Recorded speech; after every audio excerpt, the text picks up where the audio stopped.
Today we're going to talk about price stability. Price stability, as defined by the Governing Council of the European Central Bank, is the year-on-year increase in the harmonised index of consumer prices for the euro area of below 2%. Excuse me, can you explain that in simpler terms, please? Well, imagine a shopping basket filled with a broad range of products such as bread, tomatoes, milk, or things like shoes or computers. The price of this basket of goods is checked regularly, and the annual price increase, and in some rare cases a decrease, is calculated. Broadly speaking, if the increase is lower than 2%, then we have price stability. Is that clearer? Okay, let's start at the beginning. Why do we have money at all? Well, if we didn't, we'd all have to exchange things. How would a baker pay for a haircut? By offering the hairdresser some bread. But what if the hairdresser didn't want any? How would he get paid?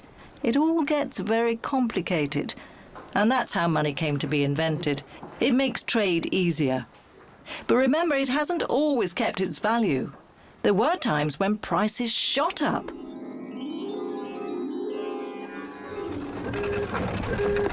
Whoa! What's happened? Where are we? I don't know, but I'm hungry. Look at those. Now then, what can we get for 4 coins? What would you like? 2, please. That's not enough. You've increased the price. Why's that? Because people have more to spend than there are goods to buy, the demand for my cakes has risen. And the price of flour has gone up. I have to pay the miller.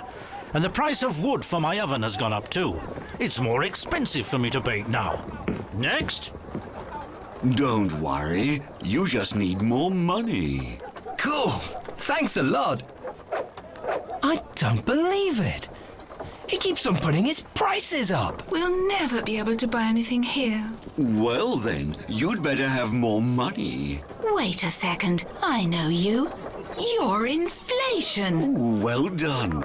Because you're so clever, I'm going to give everyone here a cash prize. No, don't! Wow, this is great! No, it's not. If there's too much money around for the same number of products, it pushes up prices and money loses its value. Look what he's asking for that. It's more expensive than it was last month. I used to be able to afford it, but now I can't. Prices are going up all the time, but my pension isn't. And my savings are losing value every day. It's always the less well-off who suffer in times like these. So that's what inflation's all about. And once it's started, it seems difficult to stop. Here it comes again. Let's get out of here.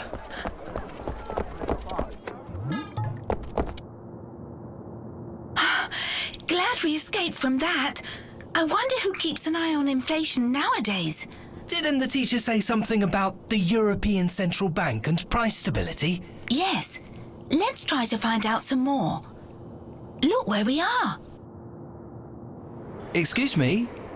Is it true that your job is to keep prices stable? How do you do that? Maybe I can be of service. Right. How can I help you? Well, we've just seen the inflation monster and the damage it causes. Are you the ones taking care of that? Inflation monster? Yeah, he was just... Oh, you must mean this.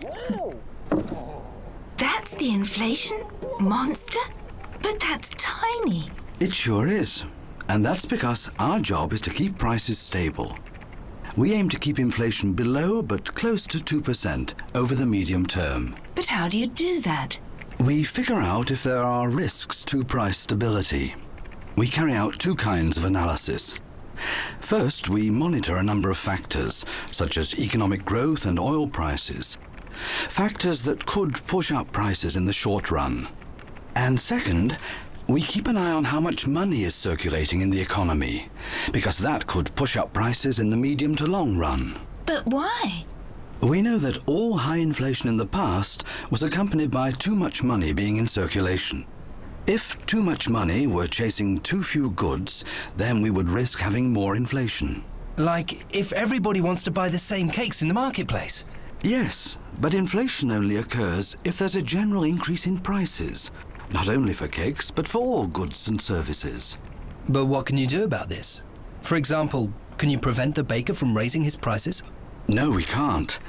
But we decide what the interest rate should be. Let me explain it to you. If you take out a credit to buy a car or a new fridge, for instance, you will pay interest calculated on the basis of an interest rate. In other words, the interest rate is the price of money. The higher the price of money, or the interest rate, the lower the demand for money will be. People are less likely to borrow money when it's too expensive. Exactly. That's why our job is to set the level of interest rates. Making sure that prices remain stable over time. That's right. And having stable prices creates confidence. It makes it easier to save and invest. If you go shopping in a few months' time, things will cost roughly the same as they do now. Also, companies invest more, helping the economy to grow and creating jobs. And that must make a country more prosperous. You see, an increase in this little fellow can be a problem for the economy. He can even make people lose trust in their money, which is why we at the European Central Bank and the Euro system take our mission so seriously. Euro system? That's the European Central Bank and the national central banks of the countries in the Euro area. But you know, that's not all we keep an eye on. Really? Yes. You see, this is deflation. What's that then? Deflation is a general decrease in prices. Sounds great. No, it's not. You see, just like inflation, it can also damage the economy.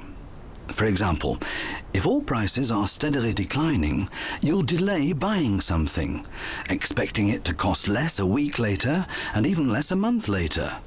For the same reason, a company might decide to postpone its investments, and the economy would suffer. These little guys are destructive.